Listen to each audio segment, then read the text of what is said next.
사랑하는 여러분, 기독교의 여러 특징 가운데 하나가 뭐냐면 감사입니다. 성경은 우리에게 감사에 대해서 자주 명령형을 사용하고 있는 것을 보게 됩니다. 감사라, 감사라. 그러나 사실 이 감사가 성도 입장에서 볼 때는 솔직히 말하면 좀 불편할 수 있습니다. 왜 불편할 수 있냐면 두 가지 때문이거든요. 하나는 이 감사가 명령형으로 되어 있다는 겁니다. 이거는 뭐냐면 우리가 선택할 수 있는 권한이 없고 하나님의 말씀이, 하나님의 뜻이 감사라 이거거든요. 그 다음에 또 두 번째는 이 감사가 그냥 감사가 아니라 성경은 우리에게 정말 불편한 감사를 요구하고 있어요. 그게 뭐냐면 범사에 감사라 이렇게 되어 있거든요. 우리 말씀 한번 보도록 할까요? 데살로니가전서 5장 18절 말씀인데 우리가 잘 아는 말씀입니다. 같이 한번 읽어보도록 합니다. 범사에 감사라, 이것이 그리스도 예수 안에서 너희를 향하신 하나님의 뜻이니라. 아멘. 여러분, 여기서 이 범사에 감사라, 이거는 명령형입니다. 하나님의 뜻이라는 거예요. 이 말은 뭐냐면 하나님께서 우리에게 이 감사를 명하면서 무엇을 보고 싶어 하냐면 순종을 보고 싶어 하는 겁니다. 순종. 근데 이 순종이 사실 우리 입장에서 보면 너무 불편해요.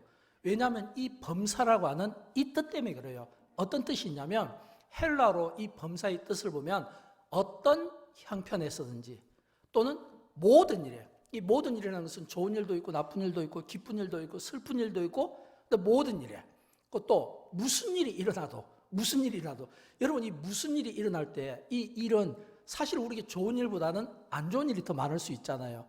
그런데도 성경은 우리에게 뭐라고 말하냐면 감사라 이렇게 말하고 있거든요. 감사라. 이 감사를 우리에게 명령하고 있는 겁니다. 여러분 한번 스스로에게 한번 질문해 보십시오. 여러분의 감사는 어떤 감사입니까? 좋을 때 감사한 건 누구든지 할 수 있어요.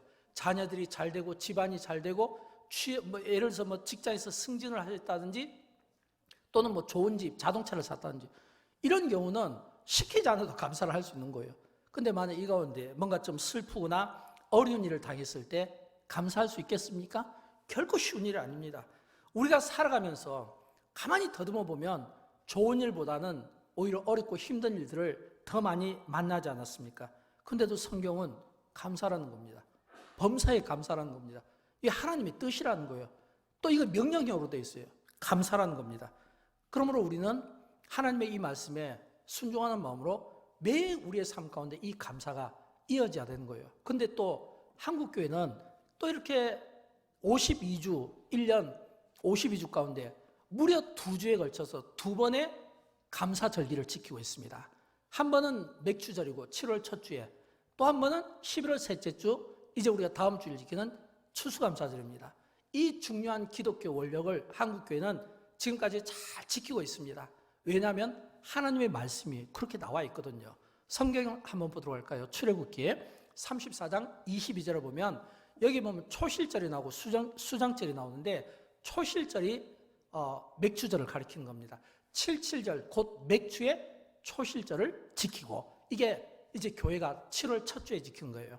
그 다음에 새말에는 수장절을 지키라. 이 수장절은 우리가 지금으로 말하면 이게 추수감사절, 이제 수확 한 해의 그 농사와 농산물과 또 하나님의 베풀어 주신 그 많은 감사의 제목들을 가지고 하나님 앞에 감사한다라고 하는 겁니다.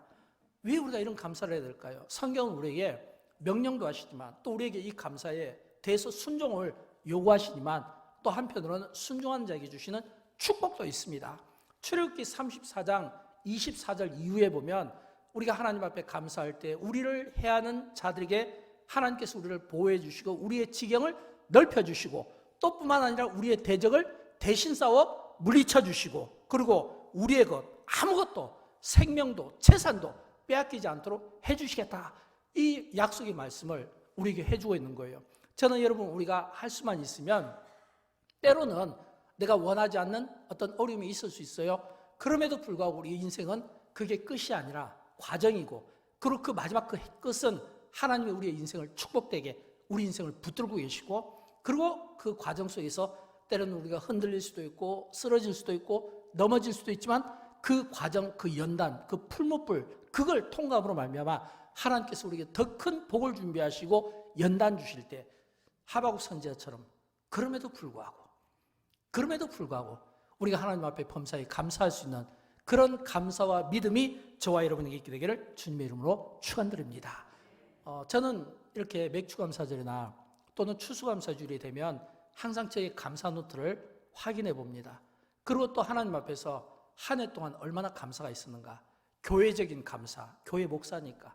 또 개인적인 감사, 저의 삶, 가정 속에서 돌아보면 하나님께서 정말 너무 많은 기도의 응답과 함께 너무 많은 이 감사들을 부어주신 것을 보게 되는 거예요. 그 중에 참 교회적인 감사를 여러분에게 말씀드리면, 참 이제 여러분 1층에 이제 예배 끝나고 시간이 되시면 특별히 또 이 가운데 우리 자녀 두신 분들이 많잖아요. 가보시면 알겠지만 1층에 보면 계단에서부터 쭉 올 한 해 동안 2022년 영광교회가 이제 가졌던 많은 그 감사들을 사진으로 이렇게 만들어놨어요. 이 보니까 저도 깜짝 놀랐어요. 왜 제가 깜짝 놀랐냐면 이 사진 속에 있는 그 많은 그 다양한 소재, 그리고 배경, 사건, 그리고 이야기들, 이걸 보니까 진짜 하나님 앞에서 너무너무 많은 감사가 있더라고요. 부활절 프로젝트를 통해서 막 이 화재당한 그 교회를 돕기도 하고, 또 우크라이나 그 전쟁 그 난민들을 또 우리가 돕기 위해서 또 헌금도 하고, 또 북한에 또 성경책도 보내게 되고, 또 막 선교사들도 또 세우게 되고, 또 다음 주에 또 선교사들을 세우게 되죠. 또 우리 구제부에서는 또 많은 어려운 교회들 병원비 또 등등 또 이게 대학 또 장학금 이런 것들을 또 지급하게 되고, 이 돌아보니까 막 교회적으로 막 성지순례도 갔다 오고, 또 교회적으로 막 여름에 막 교회 사역들도 하고, 막 또 우리가 이웃 초청교회도 은혜 가운데 마치고, 사진을 보니까 하나하나 보면서 너무너무 제 안에 많은 감동과 제가 잊고 있었던 것들을 다시 한번 이 막 추억들을 막 떠올리게 하더라고요. 근데 여러분 아십니까? 이런 이 많은 감사가 왜 이게 하나님 앞에 감사하냐면, 지금 대한민국은, 세계는 아직은 코로나 전국입니다. 아직은 코로나 상황입니다. 지금 이 가운데도 또 가정에서 코로나로 격리되어서 오지 못하는 분들이 있고, 또는 여러 어떤 질병이나 또는 어려움으로 인해서 오지 못하는 분들이 있어요. 그럼에도 불구하고 이런 이 코로나 상황 속에서 많은 통제와 그리고 어떤 제약들을 받는데 하나님 앞에 일할 수 있도록 선교적인 일, 또 구제적인 일, 그리고 또 이웃 초청, 또 우리 교회학교 여름 수련회라든지 이런 많은 일들을 하게 하신 하나님께 감사하지 않을 수가 없고, 또 감사한 것은 그 코로나 상황 가운데서도 매 주일을 성수하고자 하는 그 믿음으로 하나님 앞에 또 이렇게 예배를 드리는 게 보면 얼마나 감사한지 몰라요. 가끔가다 우리 전도사님에게 이렇게 한 번씩 와요. 목사님, 우리 성도님들이 또 이렇게 온라인으로 예배 드리지만 그 예배 드리는 그 모습이 참 아름다워요 해서 또 저에게 카톡으로 또 보내게 돼요. 우리가 이렇게 대면 예배도 드리지만 또 온라인 예배도 드리고, 그러면서 이 주일을 성수하고자 하는 이런 믿음을 보게 되니까 이게 얼마나 하나님 앞에 감사한지 알 수 없습니다. 또 뿐만 아니라 우리 성도들의 감사까지 치면 진짜 시간이 부족할 것 같아요. 성도들 가운데 많은 분들의 감사와 기도 제목들이 응답받는 것을 봅니다. 근데 그 감사와 그 기도 제목이 목사 입장에서 그냥 인간의 시각으로만 놓으면 이게 도저히 감사가 되지가 않는 거예요. 왜냐하면 여전히 병원에 계시고, 여전히 누워 계시고, 여전히 좋아 보이지 못하고, 여전히 열악한 환경에 있습니다. 근데 이야기해요. 목사님, 그럼에도 불구하고 감사해요. 호흡할 수 있다는 것이 감사하고, 움직일 수 있다는 것이 감사하고, 화장실 갈 수 있다는 것이 감사하고, 또 비록 몸은 떨어져 있지만 또 이렇게 영상으로 예배를 드리면서 마음이 항상 가 있으니까 또 감사하고, 또 어떤 분들은 진짜 숨쉬기 어렵다는 그런 고통을 호소하면서도 그 가운데서 눈물이 가득 고여 있는데, 슬픔이 있어 보이는데, 그러나 보이지 않으려고 미소 짓는 그런 모습들을 볼 때마다 감사하고, 또 막 그 어려움을 막 기도로 이겨내려고 예를 쓰고 하나님 앞에 부르짖고 기도하고 땅에 엎드리고 머리 대고 기도하고, 이런 분들을 볼 때마다 얼마나 감사한지 모릅니다. 여러분, 목회하면서 참 저의 목회 감사 중에 하나는 성도들의 감사입니다.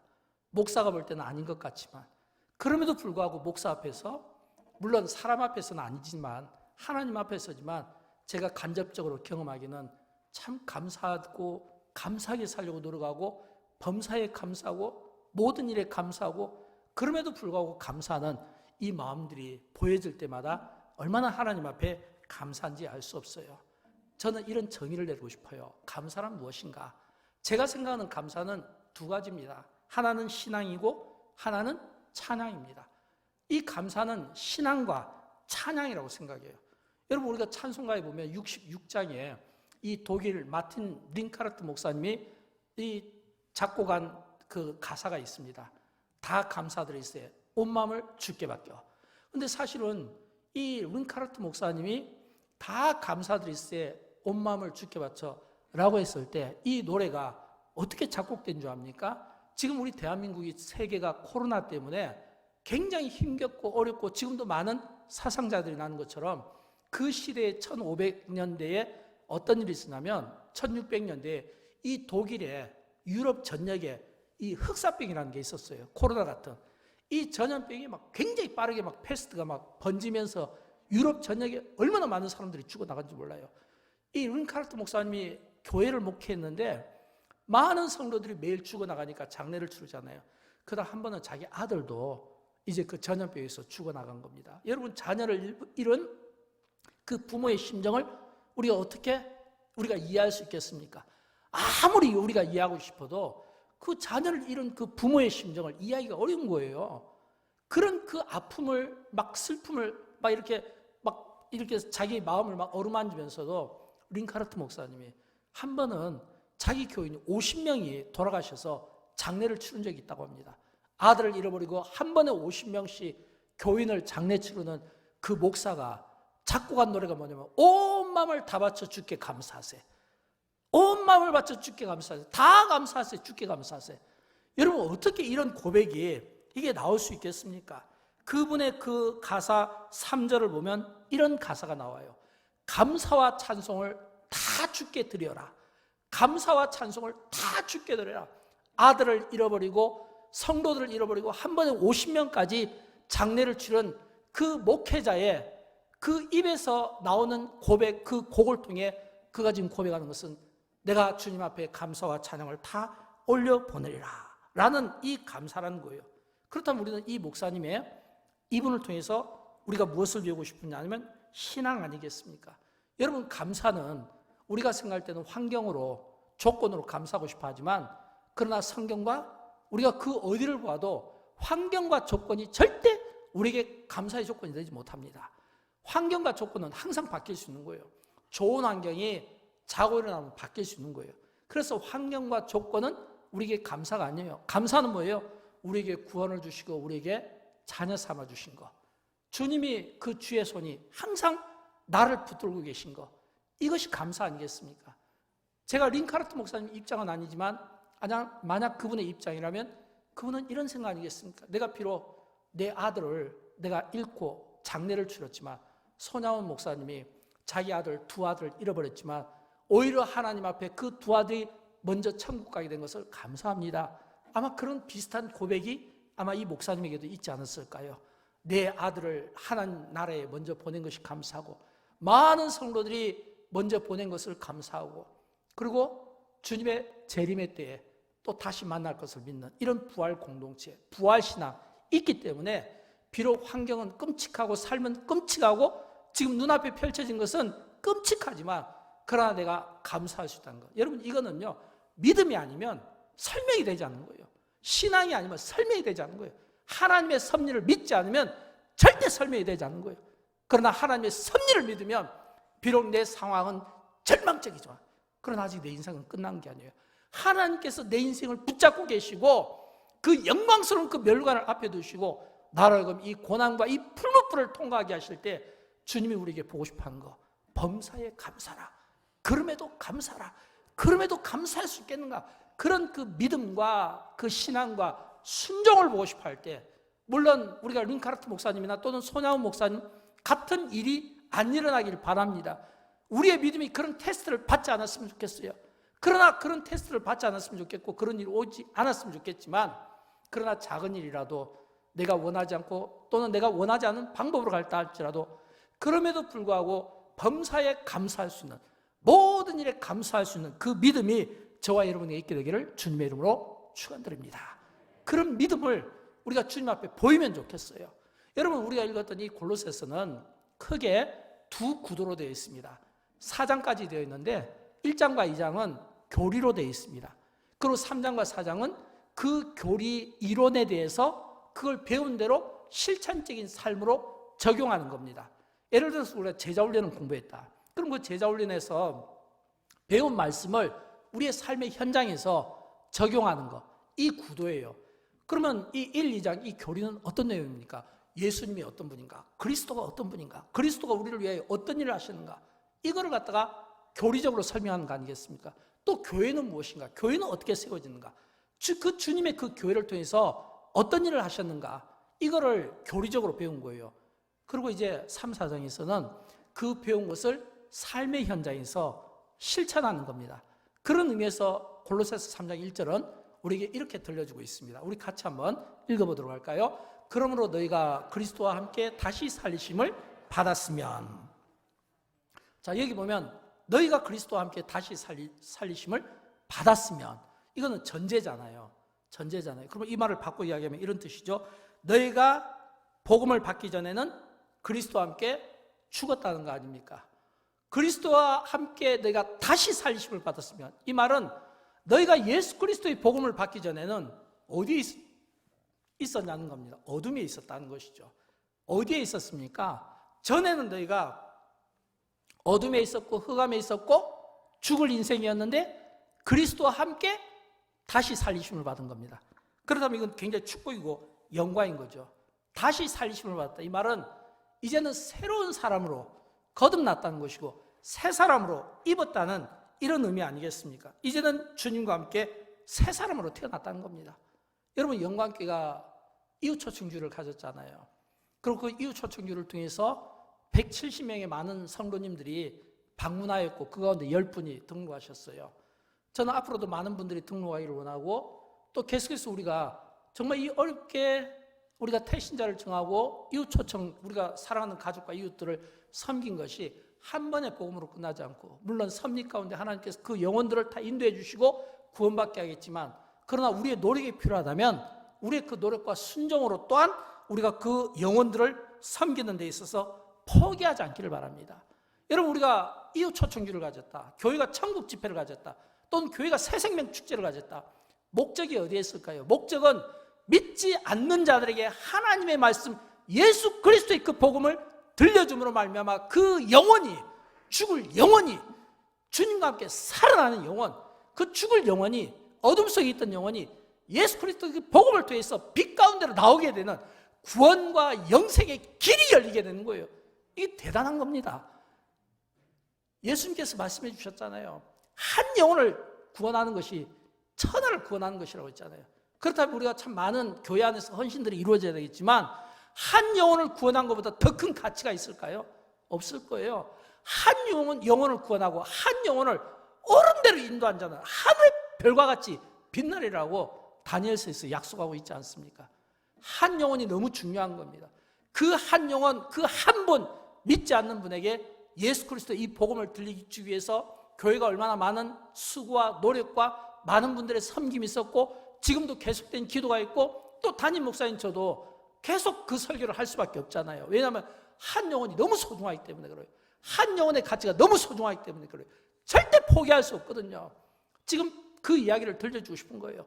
바울이 너희가 그리스도와 함께 다시 살리심을 받았으면, 이 이야기는 믿지 않던 사람이 복음을 통해서 예수 그리스도를 믿게 되고 이제 너희가 그리스도와 함께 살리심을 받게 되었다, 구원받은 하나님의 자녀가 되었다, 지금 이 이야기를 우리에게 들려주는 거예요. 그러면서 바울이 이 골로새 교회 성도들을 향해서 권면하는 겁니다. 무엇을요? 골로새 교회 성도들이여, 너희가 앞으로 신앙생활할 때 감사했으면 좋겠다. 여러분, 이 가운데 대부분 다 우리가 다 예수를 믿고 믿음으로 우리가 이 자리에 있잖아요. 그러나 만약 이 가운데 믿지 않는 분이 있다면, 아직 믿어지지 않는 분이 있다면 이런 질문들이 나와야 되잖아요. 왜 교회를 나와야 됩니까? 왜 내가 하나님을 믿어야 돼요? 왜 예수 그리스도를 믿어야 돼요? 믿지 않는 사람이 던지는 첫 번째 질문은 그겁니다. 그래서 왜 예수를 믿어야 되냐면, 예수님이 우리를 구원하시는 분이고 예수님을 믿어야 예수님 때문에 우리가 구원받고 천국 가는 겁니다. 이게 깨달아지면 두 번째 질문이 있어요. 어떤 질문일까요? 그러면 이제 구원받은 내가 무엇을 해야 됩니까? 이런 질문이 나와야 되잖아요. 구원받은 내가 무엇을 해야 됩니까? 이제 내가 신앙생활을 시작했으니까 그 믿음과 그 신앙생활을 통해서 내가 무엇을 해야 됩니까? 두 번째, 바울은 이렇게 권면하고 싶은 거예요. 이제는 여러분이 구원받은 하나님의 자녀니까 감사하는 생활을 하면 좋겠습니다. 그래서 오늘 설교의 제목이 감사하는 자가 되라. 지금 골로새 교회 성도들을 향하여 바울이 감사하는 자가 되라. 특별히 세 가지 감사를 강조하고 있는데 그 첫 번째 감사가 어떤 감사냐면 믿음 생활에 대한 감사를 이야기하고 있는 겁니다. 사랑하는 여러분, 골로새 교회는 사도 바울이 개척한 교회가 아닙니다. 성경에 보면 바울이 많은 교회를 개척했어요. 근데 이 골로새는 작은 도시의 교회입니다. 그래서 바울이 여기까지는 미치지 못했던 것 같아요. 그래서 이 골로새 교회는 어떻게 세워졌냐면 바울의 제자 가운데 에바브로라고 하는 이 제자와 경건한 소수의 형제 자매들에 의해서 교회가 세워진 겁니다. 현대 용어로 이야기하면 이 바울의 제자와 경건한 성도들, 이걸 우리가 현대 용어로 이야기하면 팀 사역이라고 하면 되겠죠. 이제 이렇게 말씀 사역자와 경건한 이런 몇 신령한 성도들이 모여서 팀 사역을 통해 주님의 교회를 작은 도시에 작게 세운 거예요. 근데 세웠는데 보통 보면 교회가 처음 세워지는 단계에서 오는 여러 가지 시험이 있습니다. 그 중에 하나가 뭐냐면 이 골로새 지역에 이단들이 많았어요. 신비주의자들이 많았어요. 교회가 세워지려면 말씀이 든든히 세워져야 되고 그 가운데 받는 도전이 뭐냐면 이단들, 세속주의들 또는 신비주의들 또는 장사꾼들 막 교회를 어지럽히게 할 수 있는데 이 골로새 교회 성도들이 그걸 막아낸 거예요. 여러분 대단하잖아요. 막 이단이 교회에 침투하고 막 신비주의 사상을 집어넣는데 이걸 막아낸 거예요. 큰 도시의 큰 교회가 아니라 작은 도시의 작은 교회잖아요. 바울이 로마의 옥중에서 그 감옥에서 자기가 비록 이 신체의 어떤 이 제약 때문에 가까이 다가가지 못했지만 그 이야기를 들으니까 얼마나 하나님 앞에 감사하고 얼마나 이 바울이 그 골로새 교회의 그 건강한 모습을 보면서 감동이 되겠습니까? 그런 그 감동을 가지고 바울이 지금 이야기를 하고 싶은 거예요. 무엇을요? 너희들의 믿음 생활에 감사가 있으면 좋겠다. 그러면서 제안한 게 뭐냐면 오늘 본문 15절 말씀입니다. 자, 우리 한번 말씀을 생각하면서 같이 읽어보도록 할까요? 그리스도의 평강이 너희 마음을 주장하게 하라. 너희는 평강을 위하여 온몸으로 부르심을 받았나니 너희는 또한 감사하는 자가 되라. 아멘. 15절에서 그리스도의 평강이 너희 마음을 주장하게 하라. 이 말씀이 참 중요한 것 같아요. 평강. 여러분 우리도 많은 경우 평안 또는 평강을 어디에서 찾고 싶어 합니까? 뭔가 환경이나 조건이나 세상에서 찾고 싶어 해요. 근데 예수님께서 이런 말씀해 주셨잖아요. 내가 너에게 나의 평안함을 주고 싶다. 세상이 주는 것이 아니라 내가 주고 싶다. 세상이 주는 것은 우리에게 일시적인 평강은 될 수 있지만 영원한 평강이 되지 못하는 거예요. 지금 이 골로새 교회가 이단과 신비주의자들 개척교회라고 하는 이 열악한 이 환경 가운데 이 교회가 건강하게 세움받기 위해서는 이미 건강하게 세움받고 있지만 그 과정 속에서 바울이 지금 주고 싶은 것은 그리스도의 평강이 너희 마음속에 들어가서 너희 마음을 주장해서 이 그리스도의 평강으로 너희의 심령을 가득 채우고 이 그리스도의 평강은 다른 평강이 아니라 주님의 평강이다. 예수님의 제자들에게 그처럼 주고 싶어 했던 주님의 평강이다. 이 주님의 평강으로 너희 심령을 가득 채워서 감사하는 자가 되었으면 좋겠다라고 하는 겁니다. 여러분 저는 이 바울의 말을 인용해서 똑같이 여러분을 축복하고 싶어요. 오늘 예배하는 여러분 모두에게 그리스도의 평강이 예수 그리스도의 평강이 여러분의 심령 속에서 충만케 되기를 진심으로 축복합니다. 바울이 지금 이 이야기를 하는 거예요. 그러면서 여러분 믿음을 키워나가십시오. 여러분 우리가 믿음을 키워나가려면요 어떻게 키워나가야 될까요? 믿음을 키워나가려면 우리가 반드시 기억해야 될 것은 우리의 심령이 주님의 평강으로 가득 차 있어야 돼요. 우리가 세상 것으로 가득 차 있고 세속적인 것으로 가득 차 있고 어떻게 우리의 믿음이 자랄 수 있겠습니까? 주님의 평강으로 가득 찼을 때 비로소 우리의 믿음은 아름답게 자랄 수가 있는 겁니다. 그 이야기를 하고 있는 거예요. 저는 이 그리스도의 평강이 우리 안에 가득 차고 이 평강이 주는 이 힘으로 우리의 믿음이 날로 날로 주님 앞에서 장성하여 이제는 우리가 어린아이의 일을 버리고 믿음의 장성한 자의 그 분량으로 믿음 있는 그런 영적인 거장과 같은 영적인 이런 맷집을 좀 키웠으면 좋겠고 영적인 이런 용량들을 좀 키워나가는 이 은혜가 오늘도 예배하는 여러분 모두에게 있게 되기를 진심으로 축복합니다. 두 번째는요, 이 바울이 어떤 감사를 드냐면 여러분 예배 생활에도 감사했으면 좋겠습니다. 이야기예요. 예배 생활에도 감사했으면 좋겠습니다.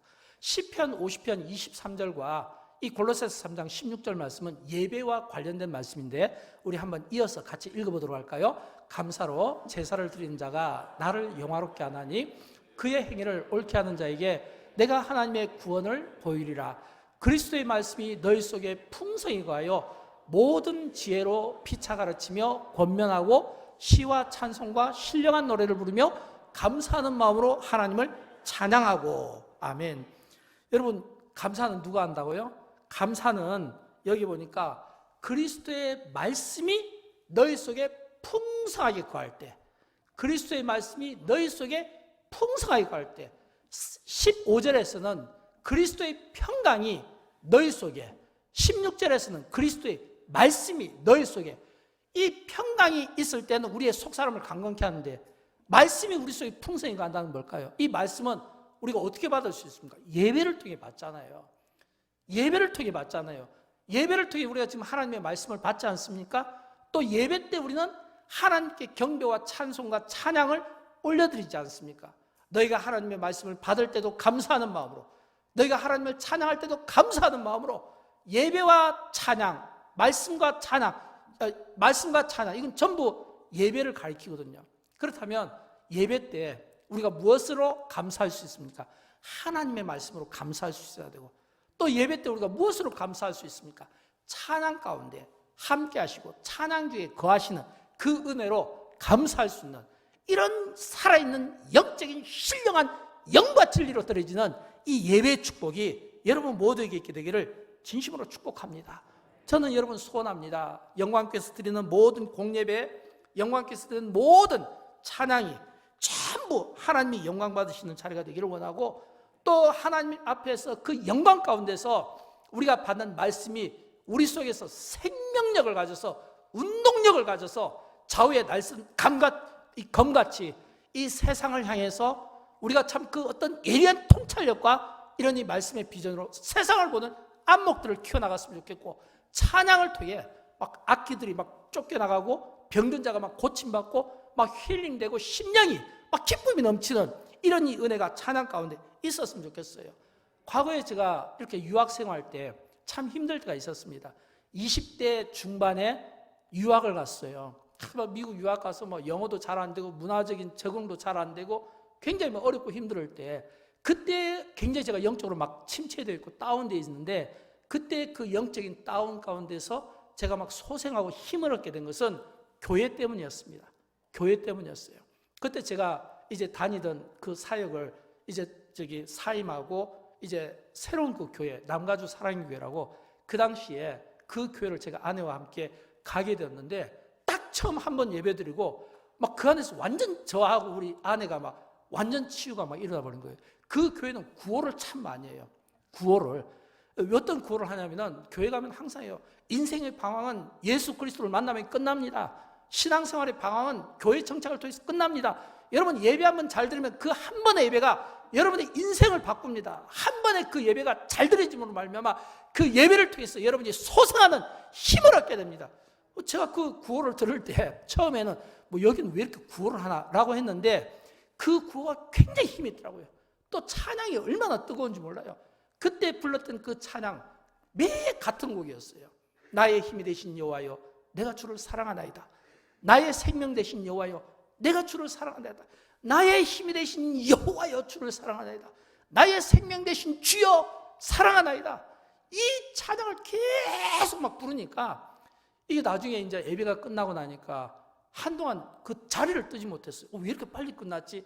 시간이 보니까 한참 흘렀는데도 시간이 얼마 가지 않은 것 같고, 그 막 교회를 떠나고 싶지 않은 마음, 막 머무르고 싶은 마음, 막 교회가 막 주일이 기다려지고 막 새벽 기도가 기다려지고, 그러면서 막 그 뜨거움이 막 계속 안에서 막 일어나면서 제 안에서 치유가 되고, 이 목회에 눈이 뜨게 되고, 하나님의 말씀이 막 귀에 들어오게 되고, 막 찬양이 힘이 넘치게 되니까 막 영혼이, 그러니까 다윗이 막 춤을 췄다는 게 이해가 될 정도로 막 그런 그 은혜와 그 기쁨을 누린 때가 있었습니다. 저는 여러분 할 수만 있으면 우리 예배 가운데도 그런 은혜의 역사가 있었으면 좋겠어요. 예배 가운데 임하시는 그 하나님의 그 말씀이 오늘 우리의 심령을 새롭게 했으면 좋겠습니다. 하나님의 말씀이 우리의 삶을 바꿔놨으면 좋겠어요. 우리의 인생을 통째로 바꿔놨으면 좋겠어요.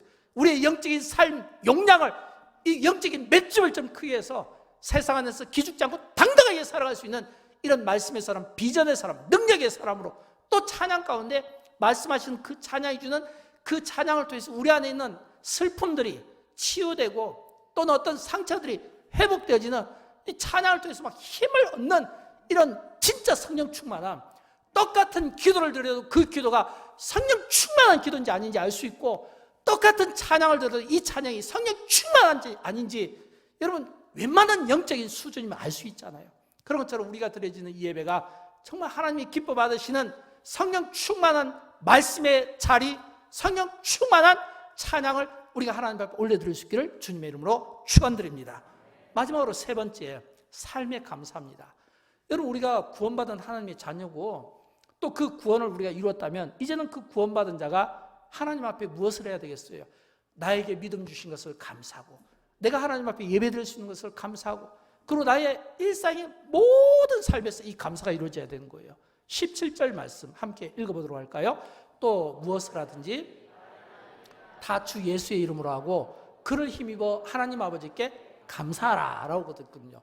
무엇을 하든지, 그 다음에 여기 말에나 이래나, 이 좀 동그라미 쳐주면 좋겠어요. 말에나 이래나, 무엇을 하든지 우리의 말이 하나님께 감사하고, 무엇을 하든지 우리의 말이, 우리의 일이 하나님 앞에 감사하는, 우리의 삶에서 이 말과 일에 이 감사가 넘쳤으면 좋겠어요. 지난주에 제가 이렇게 참 신방을 하면서 참 그 말의 힘을 보게 되었습니다. 왜냐하면 제가 신방 갔을 때 그 신방 받는 분이 이런 이야기를 하더라고요. 집사님이신데, 목사님, 제가 이렇게 3년 동안 코로나 때문에 교회를 나가지 못했습니다. 이제 약간 좀 농담을 좀 섞여서 그래서 제가 다쳤을지도 모르겠어요. 이거는 죄송합니다. 그러니까 농담이에요. 지금도 예배를 드리고 있을 텐데, 그분이 그런 이야기를 해요.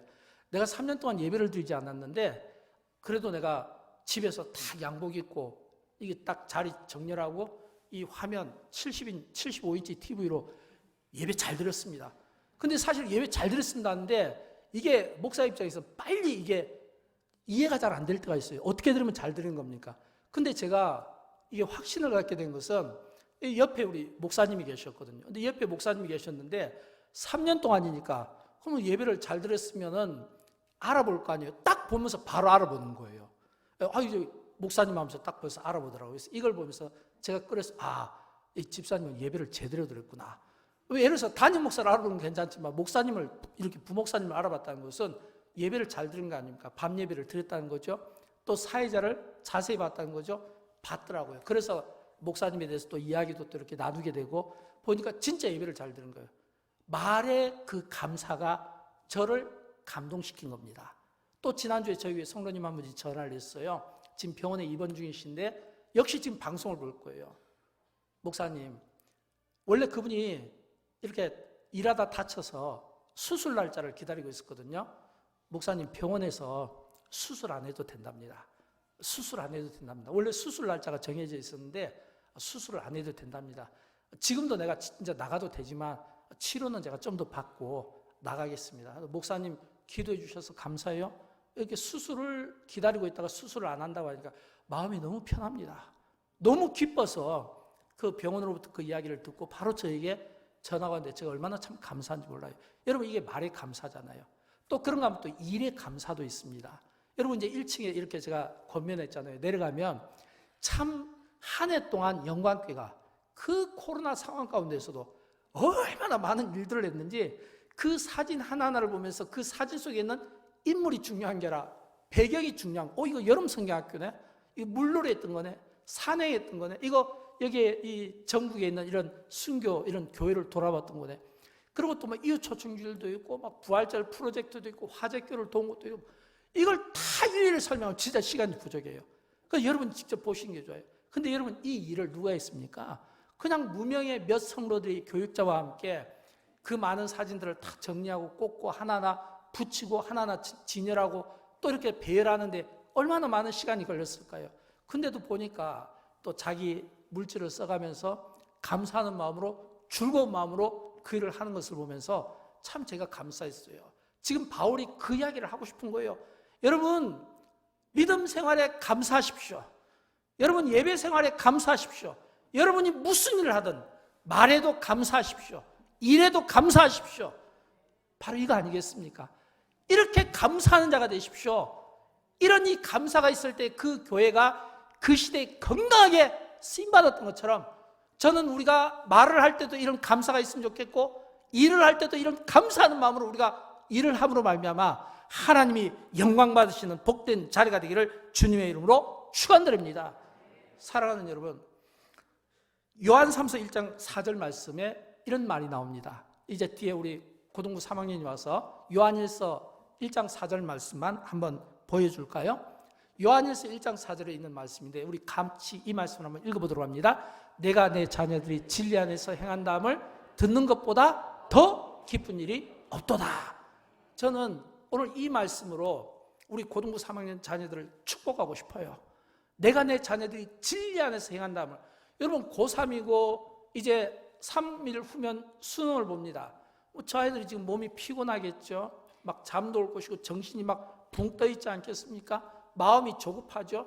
그런데도 불구하고 우리의 자녀들이 주의를 지킨다는 거, 믿음 생활을 한다는 거, 이거는 진짜 축복받은 일이에요. 나중에 여러분 자녀들이 이제 이 가운데도 많은 자녀들이 서울에도 가 있고 부산에도 있고 막 포항에도 있고 여기저기 막 흩어져 있을 거 아니에요. 그 자녀들에게서 어떤 이야기를 들을 때 기분 좋을까요? 우리 아이들이 지금 어느 지역에서 홀로 살지만 그 아이가 진리 안에 거한다는 이야기를 들을 때 기쁨이 얼마나 넘치겠냐 이 말이에요. 진리 안에 거한다는 것은 진리신 그리스도 안에 머물고 진리신 그리스도를 높이며 믿음 생활을 잘하는 것을 들을 때마다 부모 입장에서 이거보다 더 기쁨이 있겠습니까? 교회 학교에서 이거보다 더 기쁜 일이 있을까요? 또 우리 성도들 입장에서 볼 때 이거보다 더 기쁜 일이 있겠습니까? 저는 하나하나 우리 아이들을 축복하고 기도할 때 이 아이들이 진리 안에 머문다는 이야기를 들을 때마다 기쁘다. 그 기쁨이 넘쳤으면 좋겠어요. 자, 우리 밖에 우리 저 고등부 3학년들 입장하시면 좋겠습니다.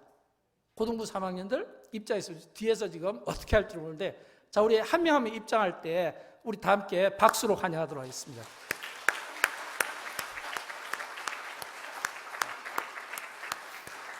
예. 이렇게 원래는 좀 더 많은데 여기 보니까 많은데 이렇게 몇 명 나왔네요. 자, 우리 한번 딱 쓰고 우리 다 함께 일어나겠습니다. 함께 일어나서 우리 감사 찬양, 우리 찬양하고 이 아이들을 축복하겠습니다. 자, 우리 감사 찬양 우리 한 번만 부르도록 하는데, 이 감사 찬양 부를 때 우리 장로님들 좀 나오시고 교육자들도 좀 나오시고 붙잡고 함께 좀 기도해 주시겠습니까? 자, 1절 함절만 우리 보도록 합니다.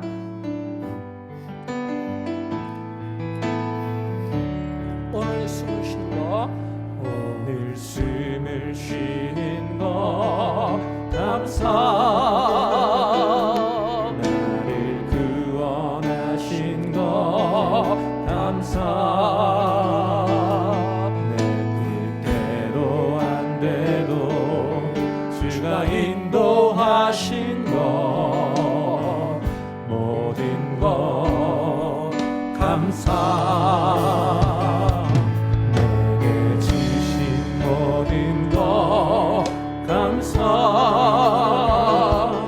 내게 가져가심도 감사,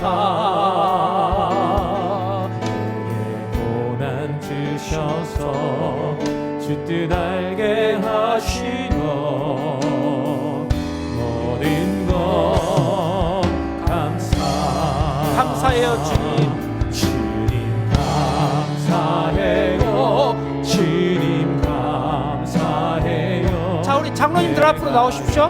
목사님도 나오시고 우리 자녀들을 또 축복하고 싶고 우리 부모님들도 나오시고 함께 축복합니다.